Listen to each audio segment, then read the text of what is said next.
All right, let's move into another pretty heated topic, and that is the mention of added sugars. Now, we all know, and our guidelines have always recommend to limit added sugars in our diet, but these new dietary guidelines take it to almost another level. And so, Catherine, I want to start with you talking about the pediatric space. Can you share exactly what these new guidelines share on the added sugar recommendation for our children, and what are your thoughts with that?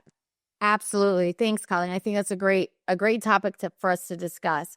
So with regards to pediatrics, for the infants and early childhood, they recommend to avoid added sugars, which again, like Colleen had said, we know the health concerns and associations, and I fully agree and support with that guidance. Then when we move into the middle childhood, which is the age range of 5 to 10 years of age, the consumption or the recommendation that's provided in our most recent dietary guidelines is that no amount of added sugar is recommended. So, yes, I fully agree that in theory, no amount of added sugar should be recommended, but we also need to be practical with the guidelines.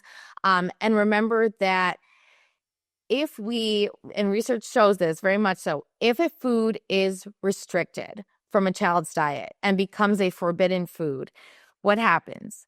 When they finally have the opportunity to eat that food, they tend to overindulge. And this is not just for kiddos, this is for adults as well, right?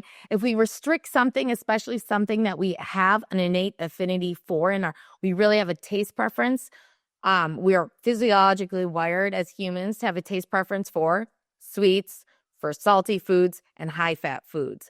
So if we are completely restricting and trying to omit sugar, it would be ideal to have natural sources, but even some healthful foods have small amounts of added sugar. It's very likely that when children have the opportunity to eat these foods, that they overindulge. So I think rather than taking this recommendation to such an extreme and saying no amount of added sugar is recommended, I think it might be beneficial to keep the mindset of like really trying to limit or even avoid.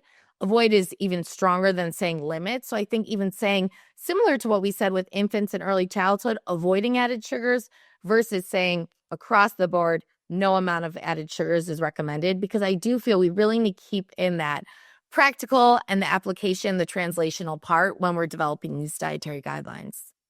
And I work with a lot of teen athletes, and I actually disagree with some of this recommendation for that specific population because a Rice Krispies treat, a candy bar, can sometimes be a really great quick source of fuel or energy right before a soccer game or right before, they're going to have a long tournament. And so again, this always comes back to, as a clinician, you need to interpret these guidelines and give personalized nutrition recommendations for that patient sitting in front of you. Because no, I would not recommend, my dad consume a candy bar because he's a 70-year-old man with metabolic syndrome, right? But my teenager patients, this is a totally different scenario, and they're going to utilize that glucose very differently than my father would, which yet brings me to you sitting in the adult, medicine cardiology space. What do you feel? How do you feel about these guidelines? And if you can unpack what the guidelines are now for American adults, and how do you feel this goes for your patients? Yeah, I mean, I think both of you have highlighted different age groups, where it, it, this is a population level epidemiologic, guideline. It's to help give us some guardrails overall. And I think it always comes down to the person, the population, the context. And that's our job. That's the art of medicine. That's the art of interacting with people versus just these big, guidelines that are placed out, and even simplified 11-page, guidelines. We still have to talk to the person in front of us. So in my world, I recognize that if I see 6 patients in a day for consults, they're all 6 different people coming from different areas. One might work 12 hours and take 2 hours of traffic one way or the other. And how are they going to prepare a meal? They might not even have a fridge where they can keep fresh foods. Maybe their only access to food during the day is fast food. So we have to acknowledge these things.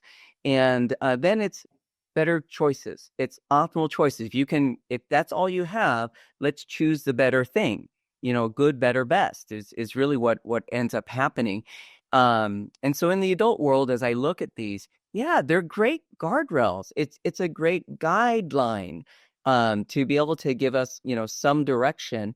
And then within that, it's contextual to the person in front of you.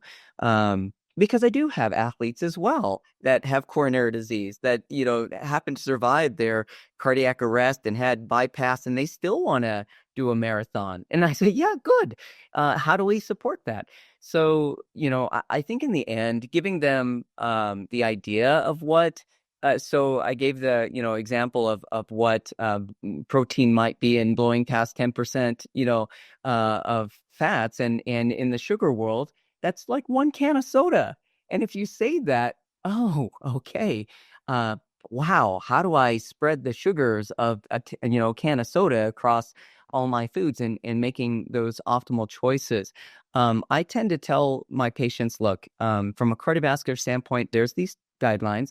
But from a clinical trial standpoint, Mediterranean diet, there's the DASH diet. I preference towards plant-based and plant-forward, and then move into, how Mediterranean and DASH diet move into that or play into a plant-forward type of diet.